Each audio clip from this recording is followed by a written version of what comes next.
السلام علیکم viewers, video پسند آنے پر میرے چینل کو ضرور سبسکرائب کیجیے۔ ایک رات ایک لڑکی اپنے خاوند کے ساتھ چارپائی پر لیٹی ہوئی تھی کہ آدھی رات اچانک وہ آرام کے ساتھ موبائل ہاتھ میں لیے اور باہر کمرے سے نکلی۔ اس کے خاوند کو شک ہو گیا کہ میری بیوی کیا کرنے باہر نکلی۔ تھوڑی دیر بعد اس کی بیوی واپس آ کر آرام کے ساتھ اپنے خاوند کے ساتھ چارپائی پر لیٹ گئی۔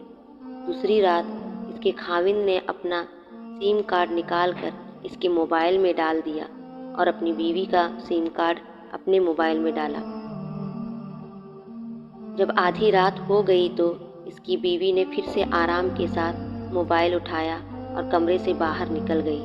خاوند کو اور شک ہو گیا اور انتظار کرتا رہا کہ اب کوئی تو اس کے نمبر پر کال کر لے گا، لیکن کسی نے بھی کال نہیں کیا اور اس کی بیوی واپس آ کے لیٹ گئی۔ جب خاوند نے اس کا موبائل چیک کیا تو اس میں کوئی بھی نہ کال آیا اور نہ ہی گیا۔ اس کا خاوند اور شک میں پڑ گیا اور سوچا کہ شاید نمبر ڈیلیٹ کیا ہوگا۔ تیسری رات پھر ویسا ہی ہوا۔ لڑکی کمرے سے باہر نکلی۔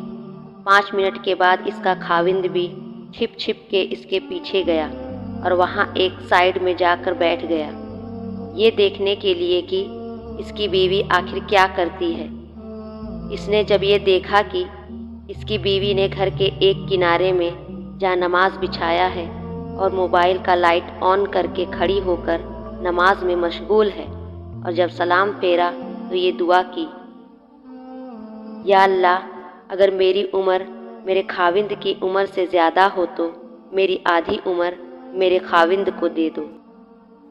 میری یہ دعا ہے کہ اللہ جل شانہ سب کو ایسی ہی بیوی دے۔